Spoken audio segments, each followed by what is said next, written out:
Mga kapuso, bago sa saksi. Ngayong halos nangangalahati na ang Fire Prevention Month, sumiklab ang malaking sunog sa isang residential area sa Pasay City. Isang residente ang patay habang nasa 50 pamilya ang apektado. Saksi live, si Jamie Santos. Jamie? Pia, 2 oras ang itinagal ng sunog sa isang residential area dito sa Barangay 85, Pasay City.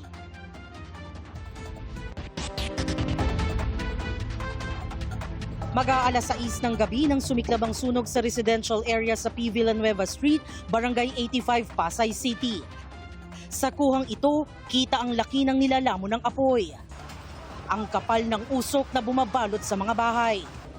At nagngangalit na apoy, pinagtulungan apulahin ng mga bombero. Mabilis na kumalat ang apoy sa magkakatabing bahay. Sinubukan pa raw ng barangay na apulahin ng sunog gamit ang kanilang fire equipment pero di na ito kinaya. Usok pa lang po. Ngayon, nung pag-akyat ko, biglang may pumutok. Yung pumutok na yon, kasama na yung apoy. Dahil sa lakas ng apoy, itinaas ang unang alarma pagsapit ng 5:59 ng hapon. Ilang minuto lang ang lumipas, nasa ikalawang alarma na ito. Dahilan para mas maraming fire truck at bumbero ang rumispondi sa lugar. Karamihan sa mga bahay, gawa sa light materials. May kasikipan din ng lugar kaya nagtulong-tulong ang mga bumbero. Nagdugtong ng mga hose para apulahin ang apoy. Maging ang mga residente tumulong na sa pag-igib ng tubig para mailagay sa ilang fire truck. Pero ang masaklap, ayon sa fire chief ng BFP Pasay, isang residente ang nasawi sa sunog at isa pa ang nawawala. 7:58 ng gabi nang magdeklara ng fire out ang Bureau of Fire Protection. Nasa 50 pamilya ang naapektuhan. Tuloy naman ang investigasyon para malaman ang sanhi ng sunog. Bukod po sa kakulangan po ng ating water supply, malaking factor po yung sikip ng kalsada at saka yung dami po ng residente na naglalabas ng gamit nila. Kaya yung pag-operate po ng ating mga bumbero talagang pahirapan po kanina. Pia, sa Kalapita Eskwelahan, pansamantalang manunuluyan ang apektadong pamilya. Live mula rito sa Pasay para sa GMA Integrated News, ako si Jamie Santos, ang inyong saksi. Hindi pa kumakalma ang presyo sa merkado kaya masusundan pa raw ang malakihang taas presyo sa petrolyo. Ayon po yan sa Energy Department. At sa gitna po ng hindi maawat na pagmahal, sinertipikahan na bilang urgent ni Pangulong Bongbong Marcos ang panukalang magbibigay sa kanya ng kapangyarihan para suspindihin o bawasan ang excise tax. Saksi, si Maki Pulido. Sa Lunes, nakatakdang isa lang sa ikatlo at panghuling pagbasa ang House Bill 8418 na layong bigyan ng kapangyarihan ng Pangulo na suspindihin o bawasan ang excise tax sa petrolyo kapag may national o global economic emergency. Certified as urgent na ito ni Pangulong Bongbong Marcos. Sa kanyang liham kay House Speaker Faustino D., sinabi ng Pangulo na kailangan ng panukala para agad makaresponde ang pamahalaan sa di pangkaraniwang pagbabago sa presyo ng petrolyo. Dahil sertipikado na bilang urgent ng Pangulo, mapapabilis ang pag-aproba sa panukala. Hinihintay na rin ang bersyon ng Senado sa kaparehong panukala. Mahalaga ito lalo't hindi pa malinaw kung kailan huhupa ang gulo sa gitnang silangan na siyang dahilan ng sobrang pagtaas ng presyo ng krudo. Ang excise tax kasi, halimbawa sa diesel lang, is 6 pesos already. Hindi yan ganun kalaki compared sa increase ng fuel price natin. Pero it's tulong na rin yan, ano? Ang malakihang oil price hike pa naman itong linggo, tiyak na masusundan pa sa susunod na linggo, sabi mismo ng Department of Energy. Pero ayaw pa nilang magbigay ng projection. Ang sigurado ko lang dyan, may increase talaga tayo for next week. Hindi kumakalma yung merkado eh. At ayon sa industry sources, posibleng tumaas ng 10 to 12 pesos ang kada litro ng gasolina, 13 to 15 pesos sa diesel at 6 pesos sa kerosene. Base pa lang yan sa presyo ng bentahan ng langis sa global market sa nakalipas na 2 araw. Maaari pa itong magbago, depende sa presyo ng bentahan sa mga susunod na araw. Aminado ang DOE, hindi nila mababantayan kung sobra ang taas presyo ng mga gasolinahan dahil nasa 14,000 ang bilang nito sa buong bansa, kaya magsumbong daw sa kanilang website.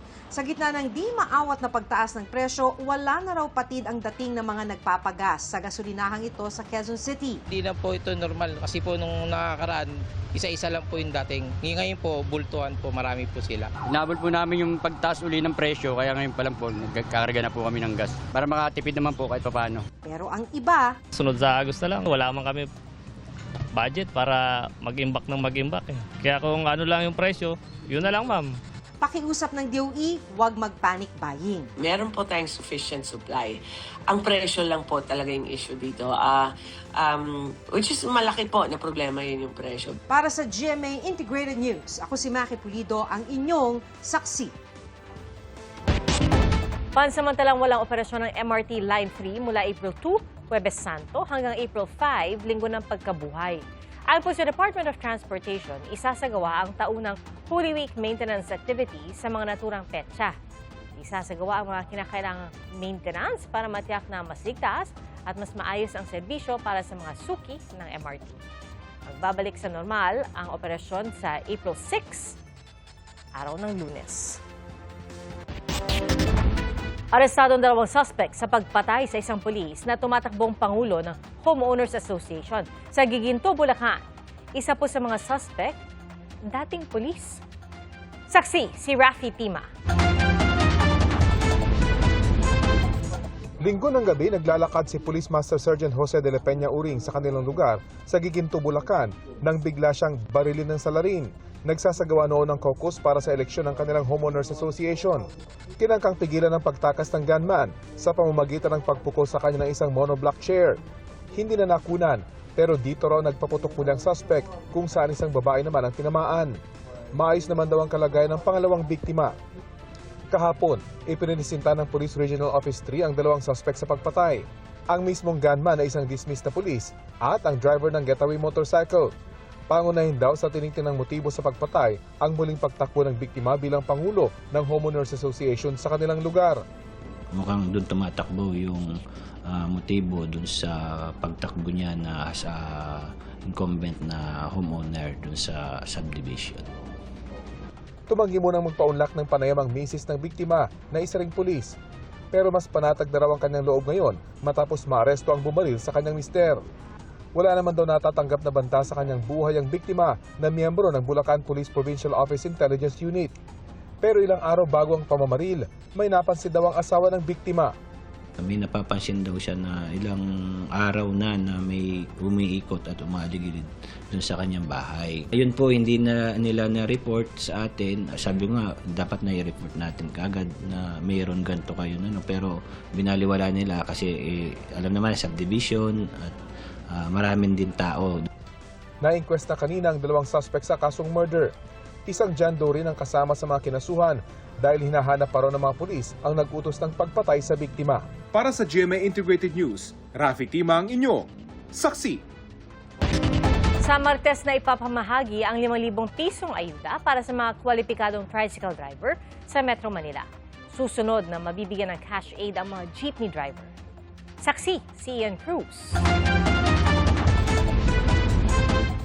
Ika nga sa kasabihan, kapag maiksi ang kumot, matutong mamaluktot.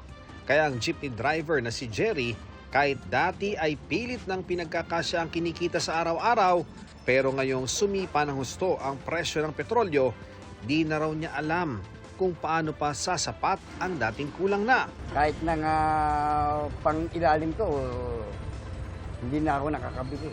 Nag-umpisa ako alas 5, alas 6. Tatapos ako ng minsan 11, 11:30, alas 12. Nangangamba siyang baka mapilitan siyang pahintuin muna sa pag-aaral ang kanyang bunsong na anak na grade 9. Ang isa pang jeepney driver na si Elmer, nagbabalak munang iuwi ang pamilya sa Cagayan de Oro. Kung magtuloy-tuloy ganito nga po ang presyo kasi tataas pa rin ng tataas. Mabuti pa, mag-construction na lang muna kami. Kasi hindi namin kakayanin.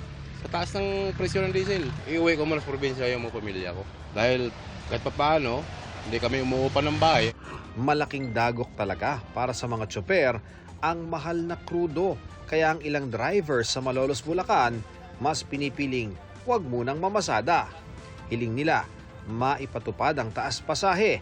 Ayon sa Department of Transportation, patuloy pang pinag-aaralan ng LTFRB ang mga petisyon. hanggang 2 pisong dagdag pasahe ang gusto ng ilang transport groups.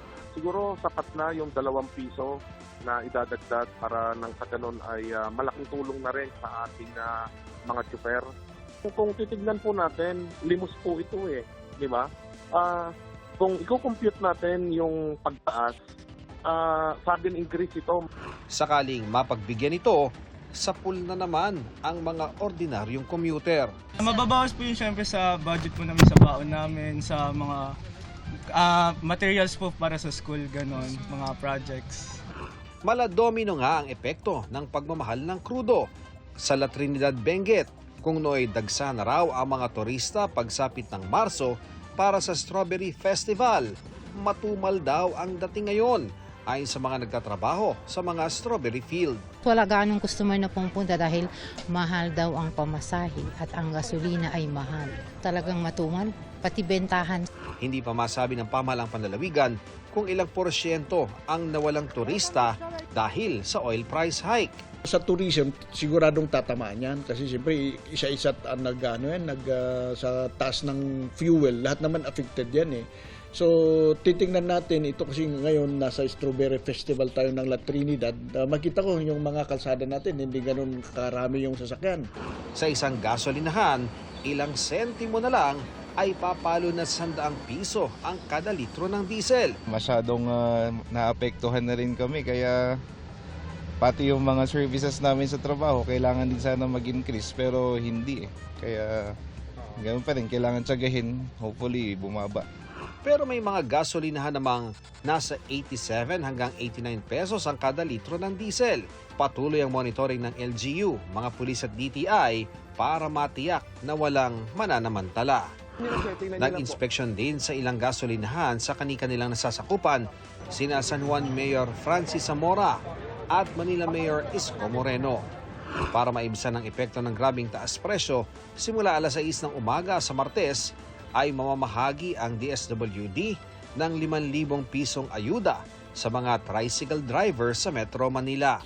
Tinatayang nasa 139,000 na kwalipikadong tricycle driver ang mabibigyan para mabilis maayos ang master list ng mga kwalipikado.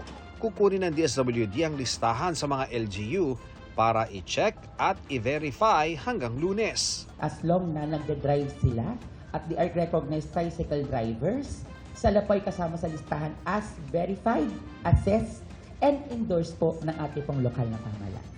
Susunod na bibigyan ang mga jeepney driver at mga tsuper ng TNVS, taxi, motorcycle taxi at delivery riders. Sa pagdinig ng Senate Committee on Agriculture kanina, nanawagan din ng ayuda ang mga mangingisda. Ayon sa grupong Sinag, nasa 500 piso na ang lugi ng maliliit na mangingisda kada araw dahil sa pagtaas ng presyo ng diesel. Sa isang maliit na mangingisda na papalawod siya using 40 to 50 liters per ikot niya sa karagatan, yung 500 ina-absorb niya. Wala pa namang ayodang nakukuha. Ayon sa chairman ng komite na si Senador Kiko Pangilinan, mubuo na sila ng panukalang emergency fuel subsidy, lalo't 80% ng gastos ng mga mangingisda ay krudo. 80% ng cost of production ng fishing is crudo. So, ibig sabihin, aaray talaga, no? Tsaka yung 3,000 ninyo, parang maaamoy mo lang yun, hindi mo mararamdaman . Pero kulang pa raw ang 3,000 pisong fuel subsidy. Kulang talaga. Pero yung 3,000 na yun, hindi pa tumataas ang presyo ng crudo nun. Exactly, oo po. So, hindi karampot na lang yun. Our target po is 150 to 200,000 boats. So if we will times 3,000, Your Honor, it's 400 million something po. So that's why 3,000 yung kinap-up natin. But if in case that there will be an augmentation of our budget, then definitely, Your Honor, we can add it to. Pero may request na raw sila na karagdagang pondo para sa fuel subsidy. Para sa GMA Integrated News, ako si Ian Cruz, ang inyong saksi. Mga kapuso, maging una sa saksi. Mag-subscribe sa GMA Integrated News sa YouTube para sa iba't ibang balita.